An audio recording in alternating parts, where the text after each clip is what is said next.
Hey everybody, it's Chris, and today I'm with Jane Barlow from Barlow Herbal. And Jane and I met a few years ago, maybe 3 years ago, and she's actually Robin Openshaw's cousin, which is pretty cool. Small world stuff.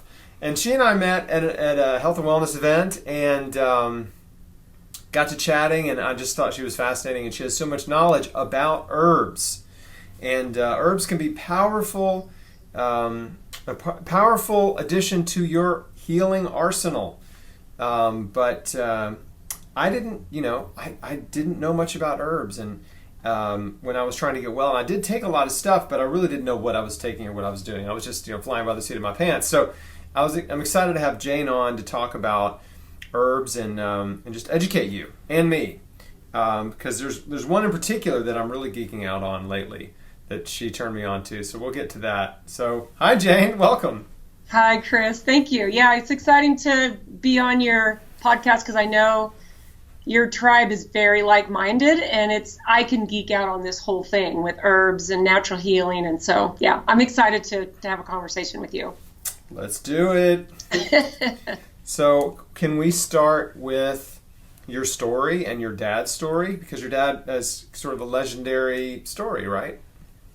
Yeah, I grew up really different than most people and in a really lucky way. So my dad was a medicinal botanist, and his PhD was actually making medicine out of plants. And that's what he used to seriously talk about geeking out. We would grow up, and if my dad would see a plant along the side of the road that he wanted to teach us about, or he just was something he was trying to identify, he would pull over, we would all pile out, and he would be teaching us about, you use this part of the plant, you collect it at this time of the day. We'd be learning the Latin names and the common names, and it was just kind of like, that was the way we were raised. And there's 14 kids in my family, so I'm second oldest.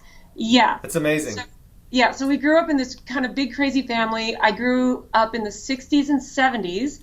So this was a time when all of the manufacturers of food were making, housewives' jobs easier, like packaged foods and processed foods, and fast foods started just like exploding, and we never got any of that. We felt completely deprived.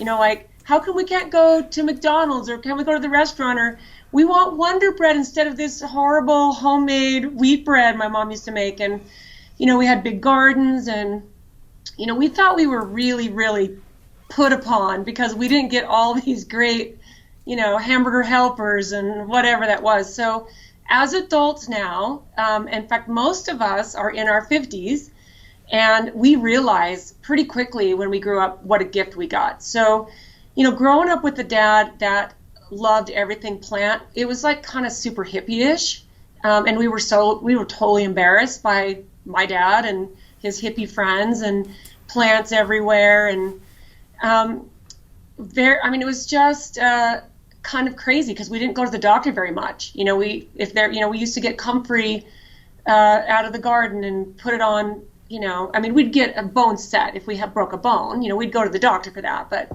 we were always just raised like little hippie kids, and we were completely horrified by the whole thing growing up. Just curious, were you vaccinated? Were the family vaccinated? None of us. Yeah. No. And this is where people honestly thought my parents were crazy because, this is when, a lot of these vaccines were kind of still in the developmental phase. And, my dad was just way too smart. He was just this guy who was like, he loved being an outlier. He loved doing things that nobody else was doing, and that was a big gift that he gave all of us, is like, you don't just line up for a flu shot because everybody else is lining up for a flu shot, or if everyone else is vaccinating their kids. I was born in 1961. This is like really, this was out of the norm for the way that kids were being raised even after that. So we're so lucky, so lucky. That's amazing. Yeah. So he at some point founded Barlow Herbal, right? The company. Yeah, I was about 14. When you were 14, okay. Yeah. And was he ever a practitioner, or was he really just selling herbs and herbal formulations? He was mostly selling to other practitioners, but the interesting thing is he was a hardcore researcher and a collaborator. When I was a senior in high school, he wrote a book that is, it's still very much in demand today. It's called From the Shepherd's Purse. And I'm actually in the process right now of updating, reformatting, and adding to it because it's been now 40 years since it was first published. And what he loved to do most was to collaborate with other people. Like I was telling you when we chatted, he collaborated with Hulda Clark, was one of his favorite collaborators, Dr. E.T. Krebs. There's a whole story behind it, right? And then also Renee Casey of the ESSIAC fame. He worked with her for several years in the late 60s.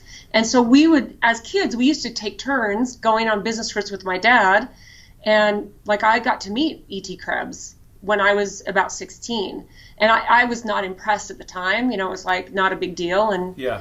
So his favorite thing really was collaborating with other people who are really interested in what makes herbal medicine, what's the properties. He was really into what makes it work, what makes it antiviral. In fact, the plant that I was telling you about, he studied that one for about 30 years, and that, is a game changer, like truly. So he didn't really see patients, no. Got it. And for anybody who doesn't know, Krebs was largely responsible for introducing the world to apricot kernels, amygdalin, B17. Right. Like that was sort of his discovery. Yeah. Laetrile. Laetrile. Yep. It has lots of different names for the same thing. Yeah. Yeah. And then, of course, most of my audience has heard about Hulda Clark. She wrote The Cure to All Cancers. Right. And ESSIAC tea, obviously come from Canadian nurse, Renee or Reen, depending on who you ask. And so yeah, that's so cool. I mean, it's I had no idea. Like it kind of blew my mind that he worked with like all these legendary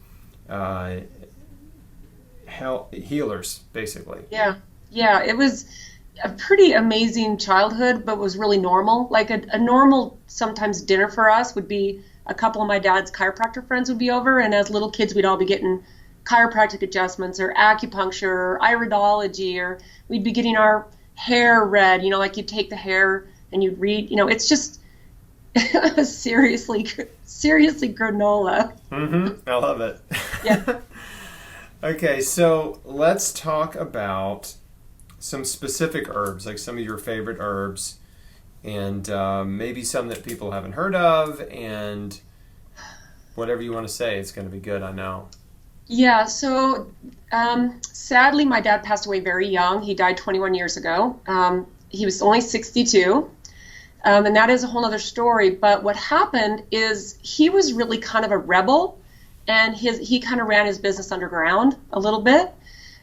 So when he passed away, none of my siblings wanted to carry on his work. So out of all 14 of us, right?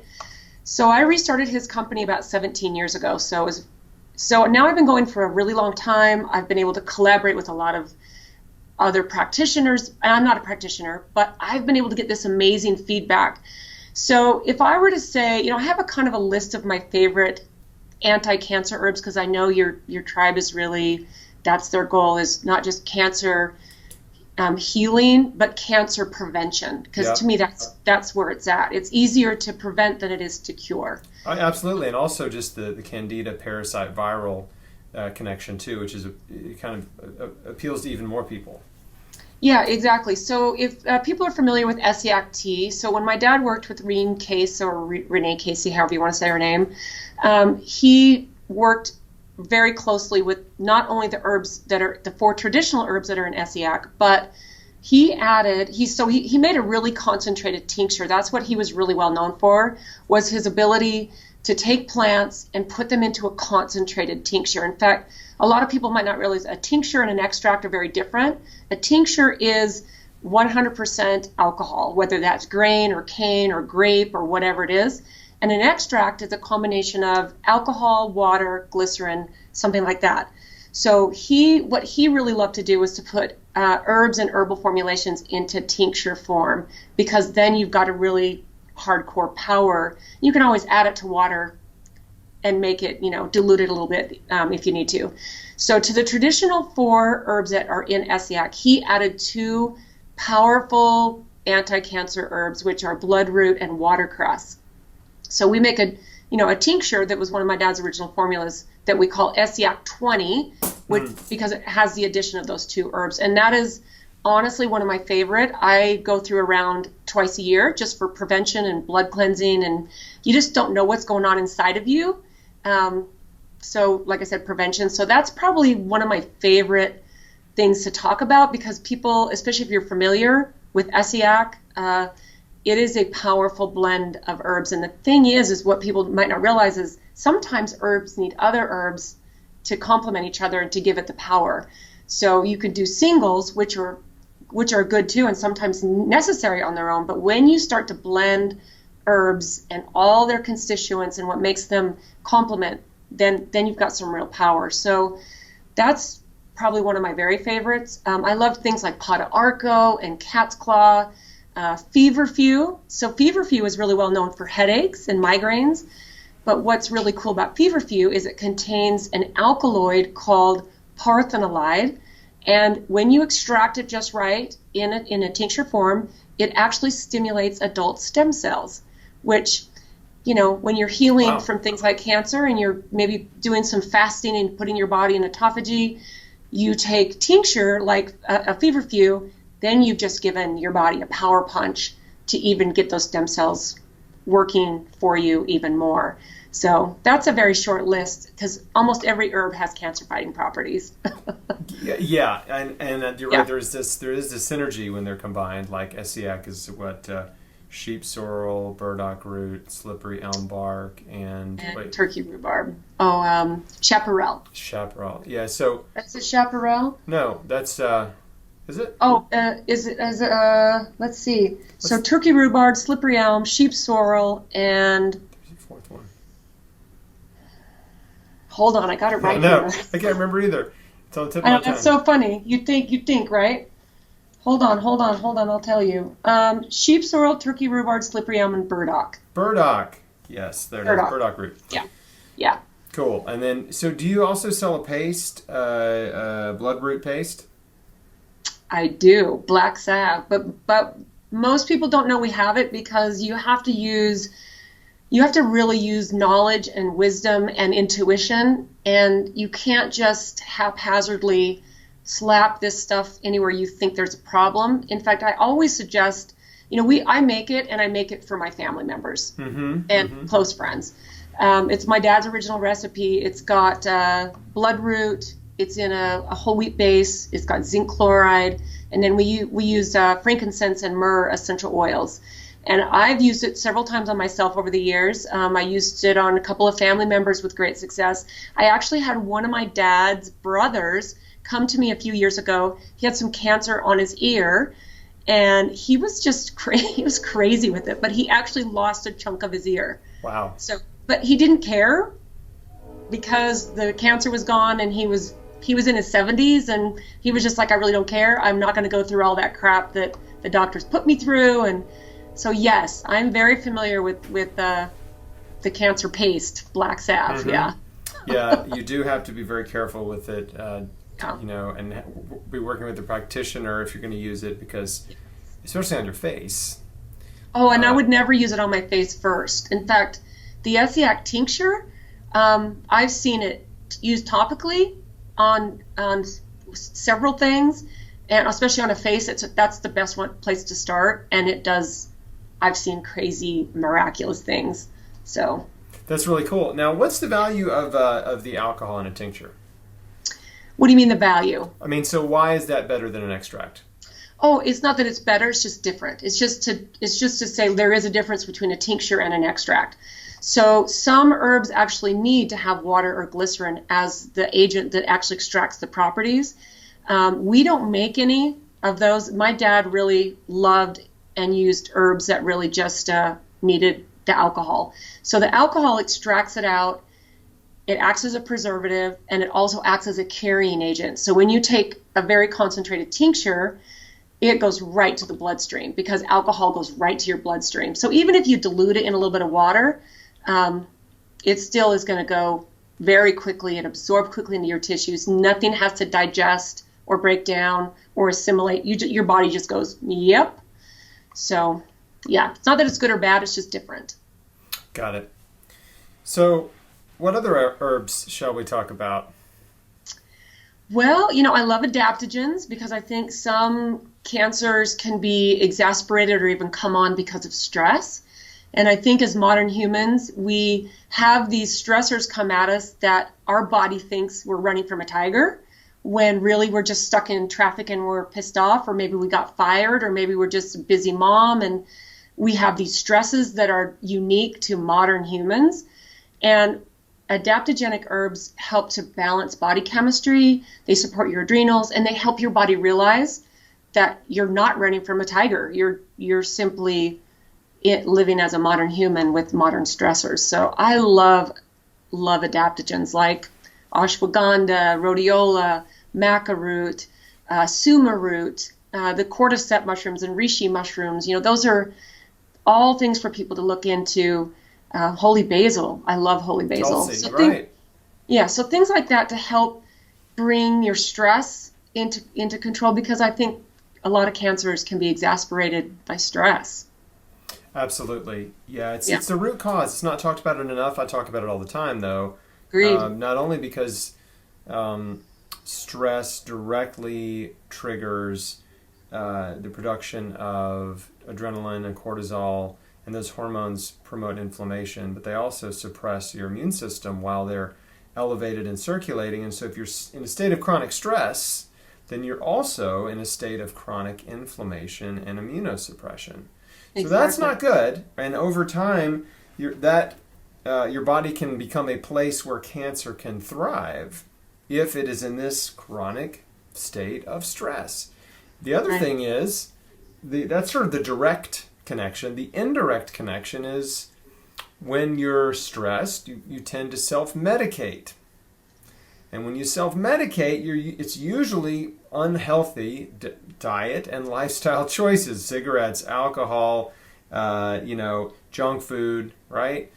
And people self-medicate with, being a workaholic, or with consuming too much media and becoming sort of like couch potatoes and sedentary, sex addiction. So that's the indirect correlation with stress, right? So it really is so harmful in so many ways. And adaptogens are amazing because they really help calm down your nervous system, right? And help you relax physiologically. But what I encourage people to do as well is to really think about, is to identify and address the root causes of stress in their life. Because if you don't, I agree completely. Yeah, it's huge. If you don't get to the cause, and you're just constantly dealing with it, fighting it, trying to medicate it, or whatever. So forgiveness is a big part of dealing with root causes of stress. Forgiving people who've hurt you. Yeah, to me that I think forgiveness literally heals you. That is a huge message I give out to anyone that I come in contact with, like the people that, my customer base, people on my list. It's like, you can't be holding this horrible grudge and drink green juice every day and have all these good lifestyle habits, and then you just can't forgive somebody and expect to be healthy. Forgiveness is, to me, one of the hugest, and sometimes it's forgiveness of yourself. It's not just, I'm going to forgive this person who hurt me. You've got to sometimes forgive yourself for whatever, so I'm with you 1,000% on that. Good. I'm so glad. Yeah, Yes. Huge. Forgiveness does heal. Absolutely does. And if you don't do it, it'll get in the way of everything else you do. It'll sabotage your success. It'll be the one barrier to health and healing. Yeah, all the herbs, all the green juice, everything that you try to do, if you're still full of bitterness and anger and resentment, right, that it will just poison you. Yep. There's a really good book I've probably read it 3 times. It's called Letting Go by Dr. David Hawkins. Really, really powerful. So if someone needs a tool to help them learn to forgive and let things go, this is a powerful resource, and it's available on Audible. So, if someone is listening to this and they think, I'm really trying to forgive, but I just can't because this person did this horrible thing or whatever, get a tool, something to really help you talk yourself through these steps that might wake up something or turn a light bulb on for you. So that's great. And I'm not an affiliate of that book. I just love it. That's great. Okay, let's talk about this herb we've been hinting at for a little while, Lomatium. Lomatium, yes. Okay, so Lomatium, this is, if I had to pick out of all of the herbs that are available on the earth to humans, and I could only pick one to take me through this life, it would be Lomatium. And that's a powerful statement because not only do I love all plants and herbs, but I use a lot too. So I'm grateful I don't have to pick. But here in a nutshell, and we can talk about some details, but in a nutshell, it is a powerful antimicrobial. And there's a lot of antimicrobial herbs like oil of oregano and garlic and tea tree oil. These are all powerful antimicrobials. And if you don't know what an antimicrobial is, if you're listening, it's something that's antiviral, antifungal, antibacterial, and this one is broad spectrum. It covers all of those. But I believe its most powerful constituent is antiviral. So think about the things that come at us as humans that are viral. Epstein-Barr, shingles, mono, all of the viruses that come at us, and even just things like cold and flu season. So my dad formulated, he studied this plant Lomatium for 30 years, and this is the one he studied with Dr. E.T. Krebs. A brief history of Lomatium is that it's a Native American plant. It only grows in one part of the world, which is the Pacific Northwest of the United States. And it's never been cultivated. So you can't gather a bunch of seeds and even go cultivate it in its own environment. We actually go out every fall as a family still to this day, and we wildcraft it because that's when all the properties, I know it's a huge labor of love. And then after we wildcraft it, we dry it, we cure it, then we put it, we safely barrel it up and we take it to the manufacturer who puts it into a few products for us. But it's also known as, is it desert parsley? Is that right? Desert parsley is a common name. Mm-hmm. Black carrot, it is in the parsley family, but the part of the plant you use is the root. Got it. So it's, I used it for my kids when they were little. I now use it on my grandkids, have an 8-year-old and 5-year-old grandkids. And so it's super safe for babies. But I've seen it completely eradicate things. Well, and we'll get into that too, some specifics, but there is a legitimate viral and bacterial connection to cancer. Some types of cancer, for sure. I talk about this in my book and in the Square One course. But CMV is cytomegalovirus has a very strong connection to it's in the herpes family. Strong connection to childhood leukemia and other cancers, and it's a very common virus. I mean, it's something like 80 to 90% of adults are carrying CMV. You're right. And then, of course, herpes is very common. There's a lot of different forms of herpes. And again, lots of viruses out there. The problem with viruses is they tax your immune system. So if they're not causing cancer directly, they're causing immunosuppression, and immunosuppression weakens your body and makes it a place where cancer can thrive. So same with bacterial infections, fungal infections, like all these microbial infections, you can live with them for years. And some of them just, you don't feel anything. Others, they cause chronic disease in various forms, inflammation, arthritic type problems, like thyroid problems, like you said, Epstein-Barr and thyroid, there's a strong connection there. So like, even if you're watching or listening to this and you're like, I don't know, I'm good, like I'm fine, I don't have cancer or anything else, it makes sense to do a periodic like cleanse, like targeted cleanse. And cleanse might not be the exact right word, but I think people understand what I'm getting at. It's like, just sort of like, if I'm carrying some stuff, like I want to wipe it out because I don't have any health problems right now. I'm in the best shape of my life. I feel great. A couple of people in my house got the flu. I didn't, so I'm like super happy about that. but yeah, I do. You mentioned Essiac earlier. I like to take Essiac at least once a year, just because. We drink Jason Winter's tea, which I know you're probably familiar with Jason Winter's tea, and that's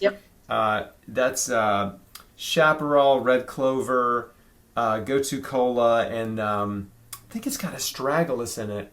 I think it does have astragalus in it too. But he called it herbaline, but it was two herbs together, which is like astragalus, and the other one I'm forgetting. I'm embarrassing myself. But anyway, those are a big part of my and even the Holter Clark parasite cleanse formula. So those are things I like to do, but I've never taken Lomatium, and I'm really like you turned me on to it. I'd never even heard of it before talking to you, and now I'm really looking forward to taking it. So talk about what happens when someone takes Lomatium.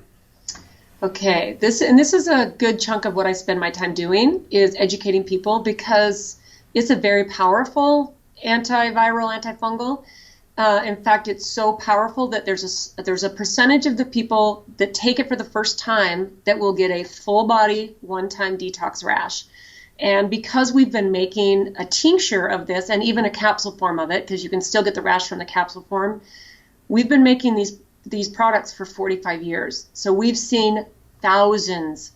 And in the 17 years I've been going on my own, I know I sent you a couple of pictures, but I have thousands of those. Like literally, I have a file full of pictures like that. And wow. I know it's incredible. It's incredible and it's intense. It's actually the hardest thing I do, because people get scared when they go through a healing crisis. And I think that surprises some people, because they think, well, I eat clean, I do detoxes all the time, and I'm super healthy. Why am I getting this rash?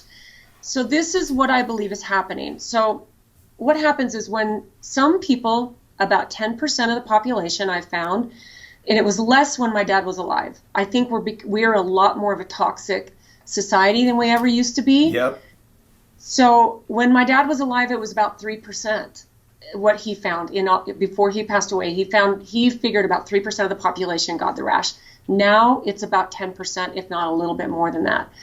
So what I find is that when someone takes it for the first time, the rash doesn't show up till it's been about 5 to 7 days. So it doesn't show up on the first couple of days typically. It might show up very rarely for someone after 2 or 3 days, but very classically it shows up at about a week. And this is what I believe is happening. A lot of people carry systemic or chronic viral or fungal loads, and they might not rear up. Most people, they kind of stay at bay. They're just kind of low grade. People might not know why they are fatigued, or they can't kick something out, or they just don't feel 100%, or maybe they think they do, but they don't know what it feels like to be super vibrantly healthy. So when this plant is introduced into the body, it finally has the tool, Lomatium, the tool to eradicate and help the body get rid of it. So the liver, as your main detox organ, if your liver is a little bit compromised, or maybe it just simply can't handle how fast your body is able to get rid of it, your skin, as your largest organ, is helping you out, and it's expressing this huge detox rash. Now, what I find interesting is, say someone has Hashimoto's and they've got the underlying Epstein-Barr virus. If they get this Lomatium rash, it'll show up here first. It'll show up right where their thyroid is. Now, say someone has chronic UTIs, it'll show up back here where their kidneys are, and then it will move, because it'll always move. Spreads all through the whole torso, face, arms. Like most people, they don't really get any part of their body that doesn't get the rash. But it's interesting. So really, your skin is just helping out. So what we have found over the years is, if we can support and detox the liver, because the goal is to get the same results without the rash. Yeah. And the rash, what you're saying, I think people are tracking with you, but what you're saying is that when the liver gets overloaded, right, it's like your body's secondary mechanism for detoxification is through your skin. Right. And so, but when it's trying to excrete all the dead bacteria, viral, whatever, everything that's dead, that it irritates your skin, as it's trying to expel it, and it can produce a pretty dramatic. The pictures you showed me, dramatic rash, like total body rash, which would definitely freak me out. But I'm kind of Also in a kind of a weird, twisted way, like would produce a lot of satisfaction for me. No, this is what I get, Chris. It's really interesting because people will say to me when they find us and they've heard about Lomatium and they learn about the rash, and maybe they've been suffering for so long. I have people that tell me, I hope I get the rash, because to them it's proof that something is happening. Yeah. Yeah, it's like when you take a parasite cleanse and you're like really hoping you poop out some like giant worms or something, right? And you're like, I knew it. And by the way, I never did. I've never saw anything. Like I really wanted to. Totally. It's exactly the same thing. So what I find is I've talked to many people over the years that have ended up in the emergency room because their family members scare them. Just from fear, not from a legitimate fear. Yeah. Total fear. Sometimes there's fever, sometimes there's swelling. People get scared when they aren't used to the way the body heals when you have a true healing crisis. That's what this is. And fever can be part of that for sure. Totally. So our number is on the bottle. I've gotten calls before from the emergency room with people that what happens is the doctors think they're having an allergic reaction. They get a steroid shot and it does nothing. It doesn't touch it. It doesn't. It's not an allergic reaction. It's not a histamine reaction. No. So I get a call. What the hell is happening?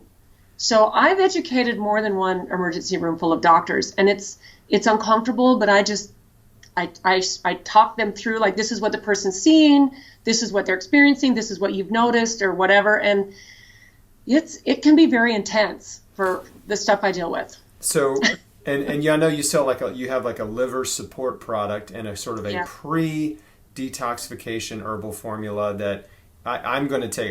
By the way, everybody watching, like, by the time you watch this, I may have already done this. We'll see on the timing. But anyway, I'm going to take that first. And that helps, like, it's like a pre-detox to open up your liver and like get things moving and all that, so that if and when you take Lomatium, it doesn't produce such a dramatic detox reaction with the rash.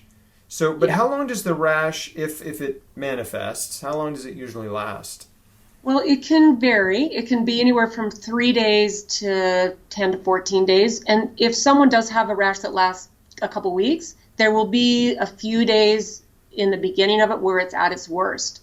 And then it will kind of work its way through. And some people will get a mild rash and it will last 2 or 3 days. But the precursor, let me just talk real brief about that. So out of pure self-preservation, about 12 years ago, I formulated a product called Immunity Boost, and this is the one that you're talking about. And it has 25% Lomatium in it. So there's Lomatium in it, and then there's dandelion root, which is a liver detox and liver support. There's red root, which helps clear mucus out of the organs. So when you support the body, and I've been able to take it back down to about 3 to 4%, because you can still get a rash from this precursor of a formula, but I would also suggest going through a liver specific. Like we have a product called Liver Love, but you can also there's lots of great liver products out there that helps to really give your liver some nourishment. And stop drinking alcohol. Like, as far as if you're going to try this and maybe you've been compromising your liver with alcohol, stop drinking alcohol for a couple weeks before you try this and let your liver recover. Because I know people who drink every day, even if it's just a glass of wine. And I'm not saying that's a horrible thing. I'm just saying. Well, drinking every day definitely raises your risk of cancer and heart disease. Yes. So it's not a great thing, even if it's just one drink a day. But so that's so fascinating to me. And so you've seen thousands of people take this product. You've seen thousands of rashes or whatever. Yeah. Right. Yeah. That just kind of blows my mind. So I'm trying to think about where to go next with this conversation, but what are the types of chronic infections that you've seen resolved by people who took this? Well, almost everything. Like it's really rare for little kids to get this detox rash. A couple years ago, a friend of mine, her 6-year-old, had chronic urinary tract infections for a year, and she was on antibiotics the whole year, and it didn't clear them up. And as we know, that's not what you want to do for chronic UTIs, but they don't have anything else.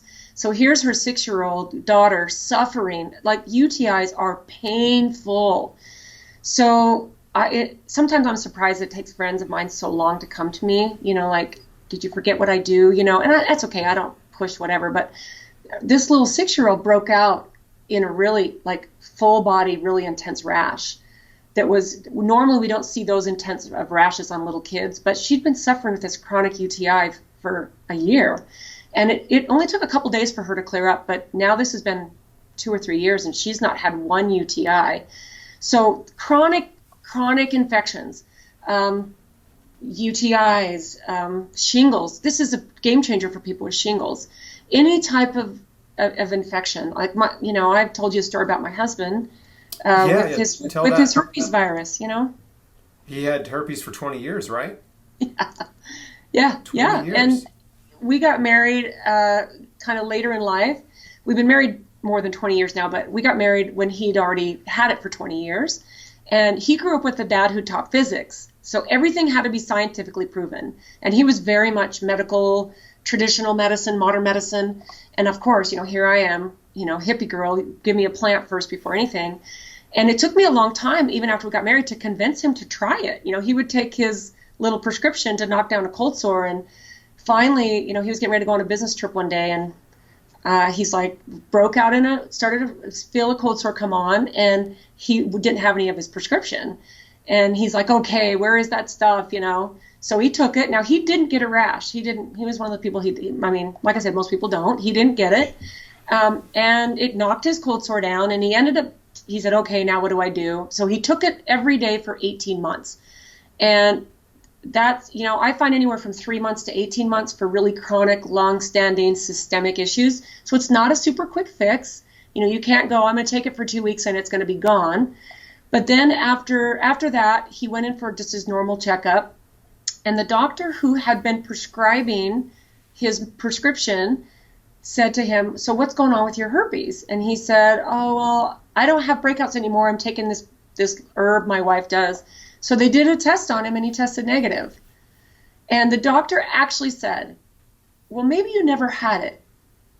And it was like, okay, you've been giving me a prescription for 20 years. So I think that for everyone, I don't want to say this is the cure, it's going to eradicate it. To me, this is a very natural way to help keep your symptoms and keep it even lower grade than maybe, the goal is to eradicate. The goal is to get rid of and heal. Yep. So, is there anything that someone who is taking Meishan and they get a rash, is there anything they can take topically that helps with that? Well, Epsom salt baths really help because it can get really super itchy for most people. Mm-hmm. And it almost, because it is such a high-level healing crisis, it also can be a really incredible emotional detox for some people, which I have found really fascinating because it's almost like something is lifting not only out of their chest and their body, but out of there's an emotional release. And so it's almost so maddening, this rash and its itch, that an Epsom salt bath is nice. Emu oil is really good and nourishing to help with the itching. But for the most part, they just need to ride it out and give their body love and give themselves permission to rest. And because some people are super fatigued when they get this rash, and some people are like super energized when they get it. It's kind of funny how it affects different people. But just those couple of little, and we detail everything out when someone finds us for the first time. They get a very detailed book full of information. Like, we need to front load you and educate you so you know what you're going in for. But the thing is, like, don't let it scare you away from doing it. Like, I give it to my grandkids. I would give it to a baby. You know what I mean? Yeah, that's good to know. Yeah. What about saunas? Can they help, like sweating? Your body's trying to excrete this stuff through your skin. Is that something that, people have incorporated or that you can comment on? Yeah. A lot of people will do saunas. I find that it actually makes the rash a little more uncomfortable, just because you heat up the skin, especially an infrared sauna. Like, I have an infrared sauna and I love it and I use it. But I have really found that everyone who does use a sauna, whether it's a regular sauna or infrared, it kind of just irritates it more. So I would say no. I mean, it's not going to hurt you to do the sauna, but I would say don't. From all the feedback I've gotten, it just makes it more uncomfortable and intense, and you don't want that. Yeah, okay. Fair enough. This is awesome. So okay. Are you ready? I'm excited for you to try this, Chris. Oh, I'm definitely ready. No, I'm definitely going to take it for sure. And probably we'll have my wife take it too. We'll probably both take it let's just do it, see what happens. Hopefully it isn't unpleasant and we both don't break out in big rashes, but we're going to follow your instructions to a T and kind of do the, all the pre stuff. And now leading up to it, what's the protocol leading up to it? A few weeks to a month of kind of pre-detox stuff? Well, so we have the formula that I was telling you about that's called Immunity Boost. And it comes in a 2 ounce or a 4 ounce, and it does have the Meishan in it. So you're going to acclimate your body. And an adult just needs to go through one of the small bottles. So like you and your wife can get the big one and just share it. Mm-hmm. So just go through that bottle. How long would that take us to go through it? About a month. Yeah. About a month. And we if you're concerned, you can even start slow, and we have it detailed in the information we send you. If you want to lessen your chances for the rash, do this exactly. And we tell you the dose for an adult. And I even have, I provide videos on my YouTube channel of dosing for kids. Like, how do you dose tinctures for kids? Because to me, it's not like, here's this plant, it does all this amazing thing. It can cause this big rash. Don't be scared of it. Use it. It's like, okay, let's give you some specific instructions, because herbal medicine on this level is really just about education and empowerment. It's not about it's too much and it intimidates me. It's like, no, let's learn about it. Let's empower so that, I don't worry. I'm so grateful because I don't worry about anything.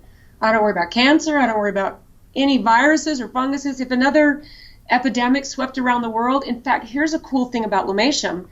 There are 2 tribes of Indians near Carson City, Nevada, that were using this plant, because it's a Native American plant, during the 1918 flu, the Spanish flu. And not one person from either one of those tribes died during that flu. And it affected every other group of people in the whole world. Like, there was not one community of people that survived without deaths, except for these 2 Indian tribes, these Native Americans. So that's amazing. And so that also makes me want to ask you, what do you recommend or take if you get a cold, let's say, or the flu? What does that protocol look like? Yeah, so there's 2 really cool things about Meishan that is, I think, really amazing. Number one is that your body doesn't appear to build an immunity to it.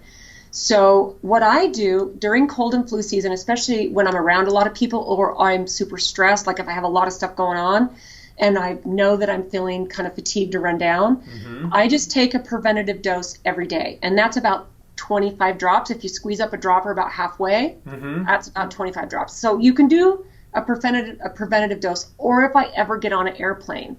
Yep. So if I travel overseas or anywhere, like I just saw you last week at a conference, and I have my Meishan with me. I don't travel without it, because think about it, you're in this tube.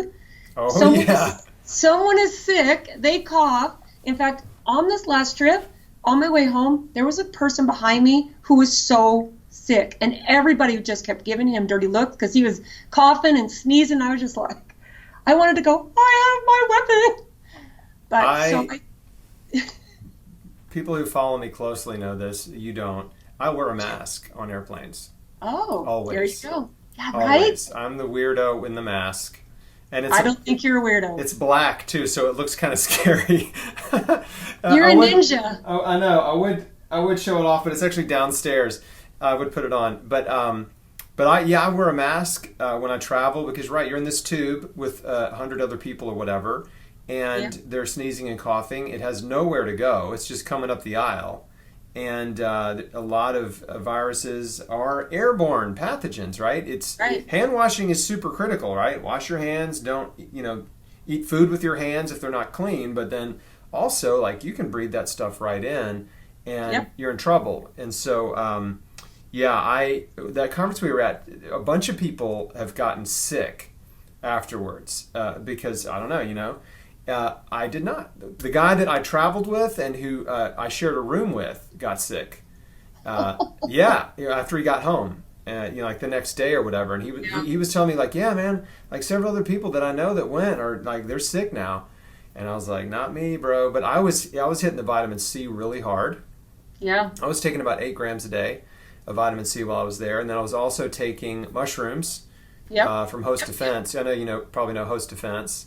Yep, I do. Yeah, so I was taking their My Community, which is has 12 different mushrooms in it. But so I was taking beta glucans too. So I was like really doubling up, like trying to just like give my immune system as much support as possible, and it did. It worked, along with compulsive hand washing and hand sanitizer. You have to do that. You have to. There's just so much out there. To me, that's such a powerful tool. I can't afford to get sick. If I'm traveling, I'm speaking somewhere, like it can screw up the whole trip. Besides the fact it makes you feel crappy. Nobody wants to feel crappy. Right. But I'm okay with feeling crappy at home, whatever, Yeah. But when I'm spending money on a plane ticket or someone's flying me into an event or I've got to protect myself. I can't show up all sick. I'm the health guy. I can't be like, you and me both, dude. I'm like, I can't be. It's very rare, but I can't be sick. So. Yep. So that's great. So Meishan is your go-to for colds and flu. That's what you're saying. Yeah, it totally. And like I said, I have grandkids and I raise my kids on it. So they've never had. My sons are 36 and 37. They've never had a prescription antibiotic. And my grandkids now are the same. And luckily, I only had boys, so I kind of thought, okay, when they get married, I might have to. It was going to be like, I'm not going to have any influence when they start raising kids, and what if they believe in vaccines? And I was a little stressed about that.